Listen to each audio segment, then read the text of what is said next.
Je vous dis que Dieu vous a oint pour affronter et passer à travers. Et non pas pour fuir, mais pour aller jusqu'au bout. Restez avec nous dans Jouissez de votre vie.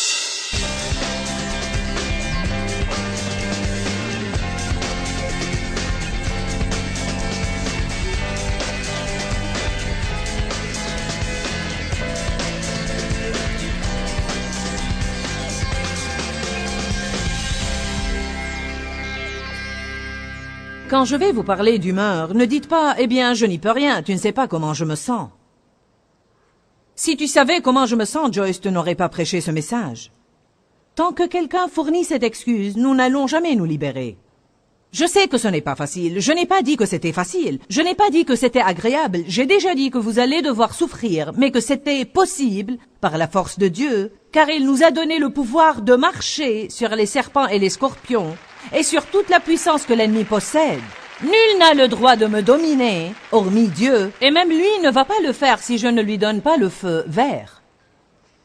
Compris? Même moi je dois dire à Dieu, fais ce que tu veux faire dans ma vie. Il est un gentleman et ne va pas forcer son chemin dans ma vie.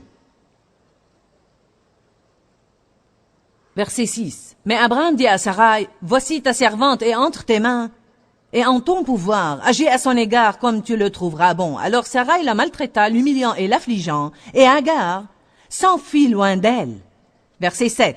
Mais l'ange de l'Éternel la trouva près d'une source d'eau dans le désert sur le chemin de Shur. Maintenant vous devez comprendre qu'elle était dans une situation où elle était maltraitée et elle voulait s'enfuir.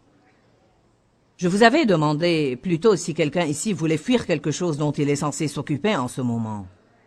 Si vous avez envie de fuir quelque chose, ce n'est pas si anormal que ça. Ça avait commencé à la Genèse. Alléluia. Je m'en vais d'ici. Je vais juste quitter. Nous voulons fuir notre travail. Nous voulons fuir notre mariage. Nous voulons fuir nos factures. Nous voulons fuir nos problèmes. J'ai envie de fuir la maison de temps à autre. Je disais parfois à Dave, tu sais, j'ai eu un de ces jours, Dave. J'ai absolument envie de fuir la maison aujourd'hui. De changer mon nom, d'avoir mon propre petit compte bancaire privé, d'aller dans ma voiture et juste de m'enfuir. Vous n'êtes pas obligé de vous enfuir simplement parce que vous avez eu une journée difficile. Amen. Parce que Dieu nous oint pour faire face aux problèmes et non pour fuir les problèmes. Vous êtes oint pour affronter. Vous êtes oint pour rester en place et regarder la délivrance du Seigneur. Vous êtes oint pour venir à bout et peut-être allez-vous souffrir en attendant. Mais vous êtes oint pour vivre de l'autre côté de vos sentiments. Vous n'êtes pas contraint de vivre selon vos sentiments. Vous pouvez avoir une stabilité dans votre vie. Amen. Bien, verset 8. Et l'ange de Dieu la rencontra et lui dit, « Agar, servante de Sarai, d'où viens-tu et où veux-tu aller ?» Elle répondit, « Je fuis loin de Sarai, ma maîtresse. » Et l'ange de l'Éternel lui dit, « Retourne. » Allez maintenant. Vous feriez mieux de ne pas vous enfuir, car peut-être Dieu vous fera retourner. Retourne. Que pensez-vous d'Élie quand il s'est caché dans la grotte? Avez-vous jamais envie de vous cacher? Que pensez-vous d'Élie quand il s'est caché dans la grotte? Dieu l'a trouvé et lui a dit, « Que fais-tu? Que fais-tu là? » Qu'est-ce qu'il lui a dit? « Reviens au travail, oint un nouveau prophète. Reviens à la place d'où tu t'es enfui. » Dieu n'a pas demandé à Moïse de s'enfuir de l'Égypte. C'était son idée. Il ne lui a pas demandé de tuer l'Égyptien. Il l'a fait sur un coup d'émotion. Et quand il a été attrapé, il s'est enfui. Il s'est enfui dans le désert et il a erré là-bas pour 40 ans. Que s'est-il passé lorsqu'il s'est retrouvé face à Dieu dans le buisson en feu? Dieu lui a dit « Retourne en Égypte. » Quand je prépare tous ces messages, savez-vous ce que je décide? Ça ne me servirait à rien de m'enfuir des situations difficiles car Dieu va me faire retourner. D'une façon ou d'une autre, je vais finir par y retourner et j'aurai à affronter les choses. Je ne sais pas où vous en êtes dans votre vie, je ne sais pas ce que vous endurez, mais je vous dis que si vous ne vous mettez pas en route et allez jusqu'au bout, vous allez finir par retourner à la même situation de nouveau. Je me rappelle de petites choses lorsque Dieu essayait de travailler avec moi sur mes attitudes rebelles à l'égard de mon mari. J'avais été maltraitée par l'autorité masculine et je n'avais pas une attitude soumise. Et ainsi, je répliquais à Dave et je discutais et je faisais la grosse tête. Et je savais que ce n'était pas bien, mais je continuais à le faire. Ensuite, j'ai commencé à comprendre ce genre de choses que j'essaye de vous enseigner ce soir. Et j'ai réalisé que quand Dave et moi, nous nous mettions d'accord sans que je puisse faire à mon idée, je commençais à sentir une douleur dans mon âme et ma façon de fuir cette douleur était de discuter de nouveau et de répliquer et de toujours essayer de faire à mon idée ou de me fâcher et de dire « je m'en vais d'ici ». Quand nous souffrons, nous voulons absolument fuir la chose. Nous ne voulons pas résister quand nous souffrons. Je commençais à me rendre compte, Joyce, si tu ne passes pas ce test, tu vas le subir de nouveau. Il y a une chose intéressante en Dieu. Vous n'êtes jamais chassé de l'école du Saint-Esprit. Combien d'entre vous ont été autour de la même montagne tant de fois que vous vous êtes fait une ornière à sa base? Eh bien alors, savez-vous quoi? Il est temps d'affronter. Il est temps d'arrêter de vous enfuir. Il est temps de rester en place et de regarder la délivrance du Seigneur. Peut-être que vous voulez perdre du poids et vous suivez un régime chaque lundi matin et avant que mardi n'arrive, ça ne vous intéresse plus. Parce qu'il est facile de commencer un régime quand on est rassasié. J'ai entamé beaucoup de régimes les dimanches après-midi à la suite d'un repas copieux. Oui, Dieu soit loué, demain matin je vais commencer un régime. Et je le faisais. Et à midi, ça ne m'intéressait plus. Pourquoi? Parce que c'est facile de dire que vous allez faire quelque chose jusqu'à ce que vous commenciez à vous sentir gêné.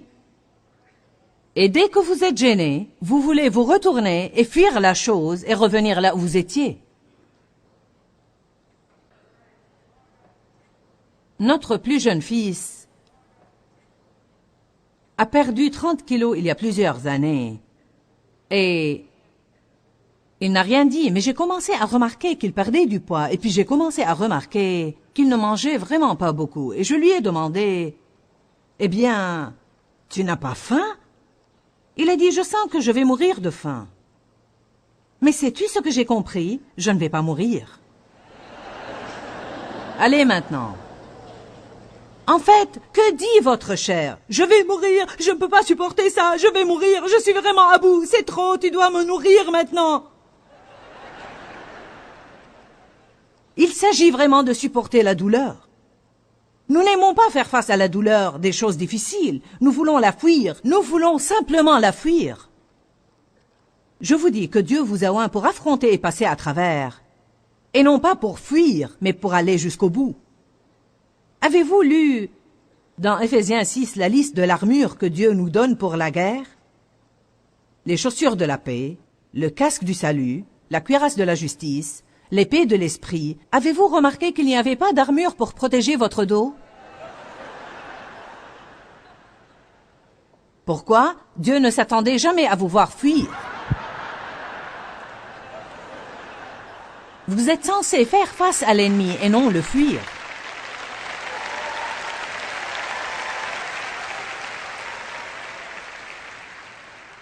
J'avais demandé plutôt si quelqu'un d'entre vous se sentait exploité, abusé et sous-estimé. Allez à Colossiens 3, je vais vous donner une réponse à ça. Mon message n'est pas compliqué ce soir. J'essaye de dire simplement ne vivez pas selon vos sentiments. Ayez de la stabilité dans votre vie. Ne changez pas avec tout ce qui change dans le monde. Arrêtez de fuir les choses difficiles et restez vous-même.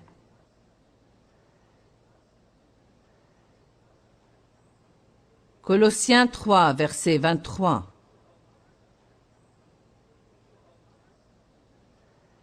Tout ce que vous faites, faites-le de bon cœur, du fond de l'âme, comme pour le Seigneur et non pour des hommes, sachant avec certitude que vous recevrez du Seigneur et non des hommes l'héritage qui est votre vraie récompense. Celui que vous servez en fait, c'est le Seigneur Jésus, le Messie.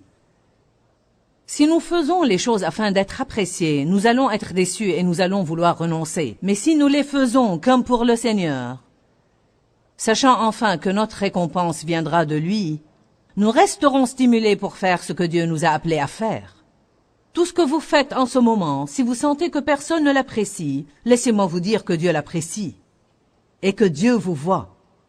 Tout ce que vous faites en secret, Dieu dit qu'il vous le rendra au vu et au su de tout le monde. Mais attendez votre récompense de Dieu et ne vous tournez pas vers les hommes pour cette récompense. Nous nous attirons des ennuis quand nous nous tournons vers les gens pour nous récompenser, au lieu de nous tourner vers Dieu. Si vous vous tournez vers Dieu, il se peut qu'il vous montre une appréciation ou qu'il vous complimente au moyen d'une autre personne. Mais si nous nous tournons vers des personnes pour l'avoir, Dieu est offensé et il les rend incapables de le faire. Je vais le dire de nouveau. Lorsque nous nous tournons vers des personnes, Dieu de nombreuses fois ne va pas les laisser nous donner ce que nous voulons parce que Dieu veut que nous nous tournions vers lui et non vers les gens. Nous nous attirons des ennuis lorsque nos yeux se tournent vers les gens. Nous devons garder nos yeux tournés vers Dieu. Eh bien, Dieu, j'ai si mauvaise conscience aujourd'hui.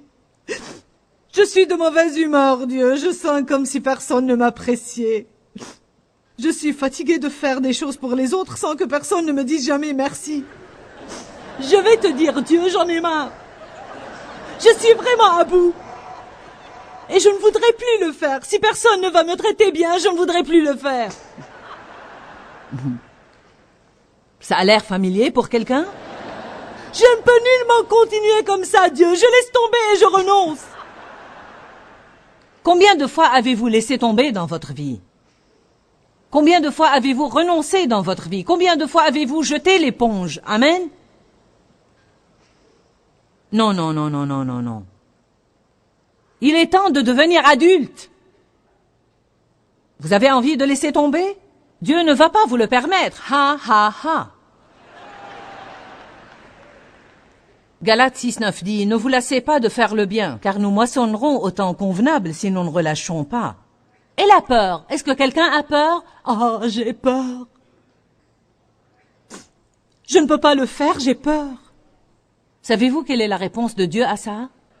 Faites-le quand même. N'attendez pas que tous les sentiments de peur disparaissent. Prenez l'initiative et faites-le quand même. Le mot peur veut dire s'enfuir d'eux. Dans Josué 1, Dieu dit à Josué, ne t'effraie point. J'ai mis devant toi une grande mission à accomplir. Ce que tu dois faire, c'est prendre courage et aller faire tout ce que je te dis de faire. Ne t'effraie point. Pourquoi lui a-t-il dit de ne pas s'effrayer? Parce qu'il savait déjà que Satan allait l'assaillir avec la peur. Il le savait déjà. La peur signifie s'enfuir d'eux. La peur n'est pas un sentiment. Je peux toujours obéir à Dieu, même en ayant peur.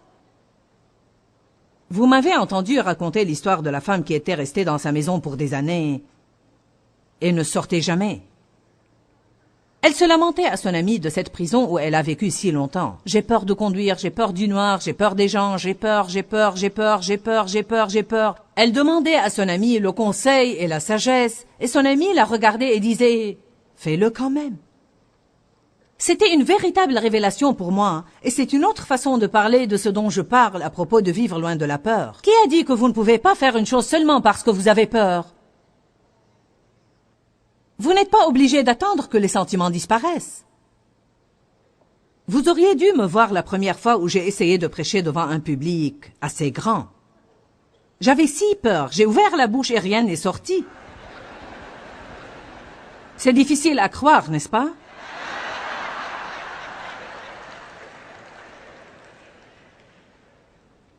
Ne laissez pas vos sentiments vous dominer. Allez à Romains 8, verset 8. Allons-nous croire le Dieu de nos sentiments ou le Dieu de la Bible?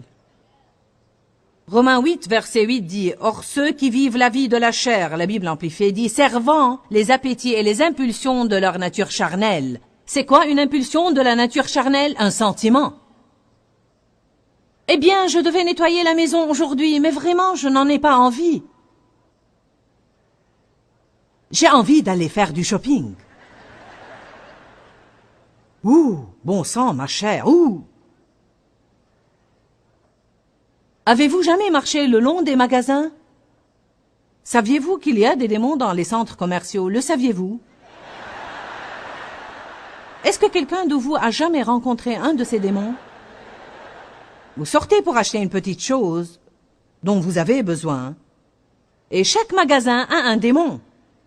Et il vous tente et vous rentrez chez vous avec tous ces trucs dont vous n'avez pas besoin. Connaissez-vous l'histoire de la femme qui a promis à son mari d'arrêter les achats parce qu'ils étaient endettés et qu'ils essayaient de s'acquitter de leurs dettes? Son mari a dit, maintenant chérie, je veux que tu me promettes d'arrêter d'acheter des vêtements, parce que j'essaye vraiment de nous acquitter de nos dettes et je veux que tu arrêtes tous ces achats. Promets-moi. Eh bien, elle devait se rendre au centre commercial pour une chose. Il a dit, souviens-toi, tu m'as promis de ne rien acheter. Fais uniquement ce que tu dois faire et reviens. Lorsqu'elle était là-bas, elle a été tentée et elle a acheté une robe. Elle est revenue et a dit à son mari, chérie, je n'ai pas pu m'en empêcher. Elle a dit, j'ai vu cette robe et elle m'allait à merveille et j'ai vraiment dû l'acheter. J'ai tout simplement été tentée, le diable m'a tentée et j'ai acheté la robe. Il a dit, eh bien, tu aurais dû dire arrière de moi Satan. Elle a dit, je le lui ai dit et il m'a dit qu'elle m'allait mieux de derrière que de devant.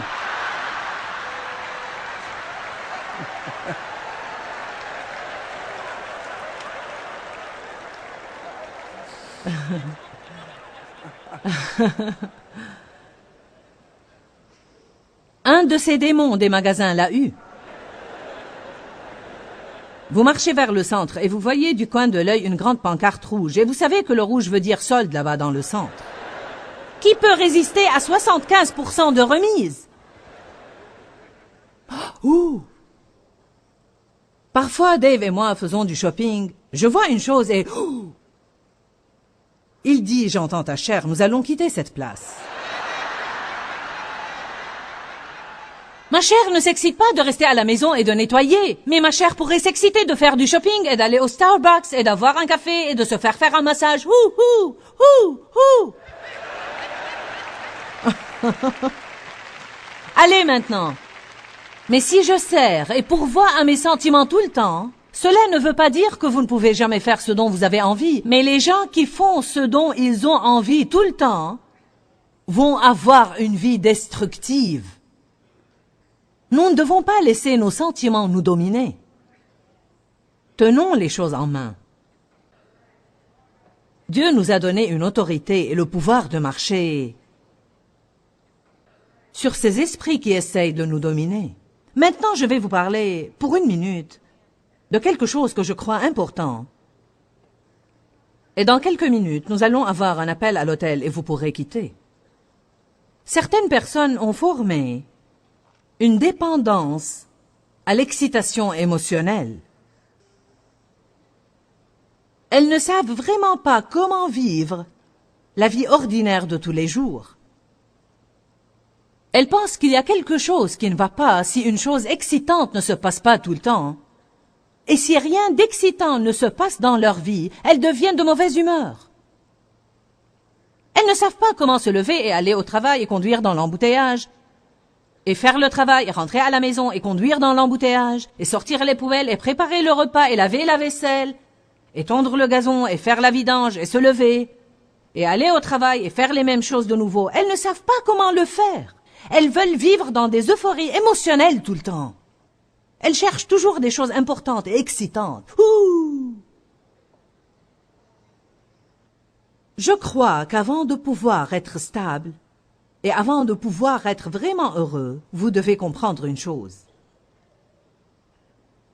Il se peut que chaque jour de votre vie ne soit pas excitant, mais vous pouvez jouir de chaque jour de votre vie si vous le vivez en Jésus. Il est notre joie. La joie du Seigneur est notre force, et non la joie des circonstances. Allez maintenant. Notre fils aîné, il s'appelle David, a un type de personnalité qui, dans les premières années de sa vie, voulait avoir des choses importantes se passer tout le temps. S'il préparait un grand voyage, il s'excitait. Partir en vacances, Dieu soit loué. Avoir une nouvelle voiture, une nouvelle maison. Aller au match de football. Mais il était là, et là, et là, et là, et là, et là. Nous parlions de ça de temps à autre, et il luttait, et puis... Le temps a passé, et je lui ai dit, « Comment vas-tu ces temps-ci? Es-tu heureux? Est-ce que les choses vont bien avec toi? » Il a dit, « Sais-tu quoi, maman? J'ai plus de stabilité maintenant que je n'ai jamais eu toute ma vie, et sais-tu ce que j'ai finalement compris? » Quelqu'un ici doit se rendre compte de cela. Il a dit, une bonne partie de la vie est de se lever et de se coucher, se lever et se coucher, se lever et se coucher. Je veux vous dire une chose. Dieu nous a oints pour vivre la vie ordinaire de tous les jours et en être extrêmement heureux. Vous n'êtes pas obligé d'avoir des choses importantes et excitantes qui se passent tout le temps pour jouir de votre vie. À dire vrai, même en tant que prédicatrice, parfois je sens, et je ne vais pas y céder, mais parfois, oui, parfois, vous pouvez même sentir la pression des gens qui veulent avoir des réunions importantes et excitantes tout le temps. Eh bien, nous avons parlé d'humeur. En fait, ce n'est pas agréable de vivre avec une personne lunatique. Et ce n'est vraiment pas très agréable d'être une personne lunatique.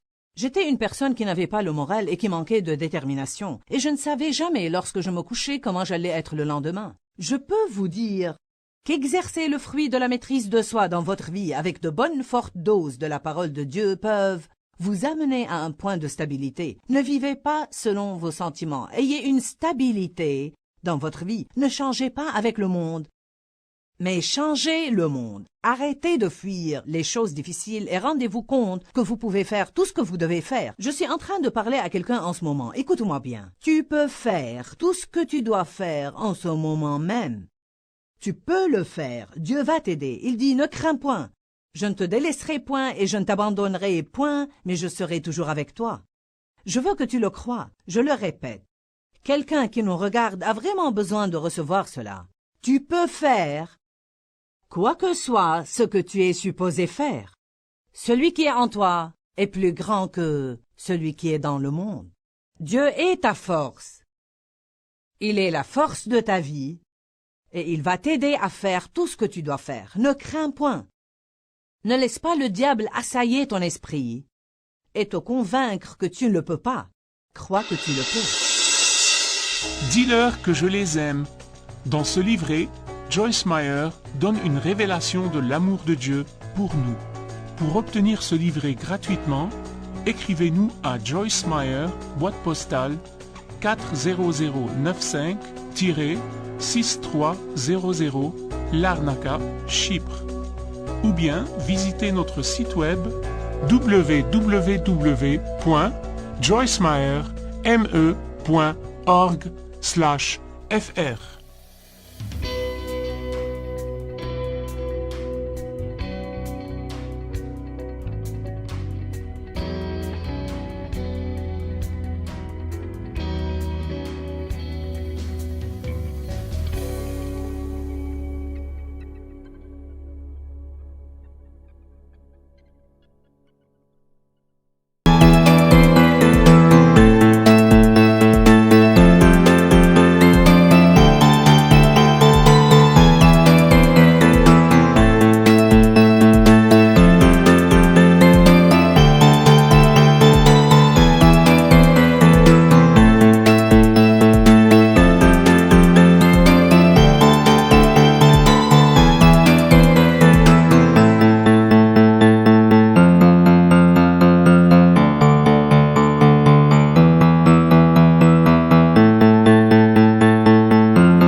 rượu đã bóng đắm say giữa đồng, kỷ niệm yêu thương trong mỗi ngày, tiếng ru gọi hãy nhớ biết bao. Tôi xa quê bao năm tháng qua, nhưng trong trái tim không bao giờ xa. Lời mẹ ru con hiu hiu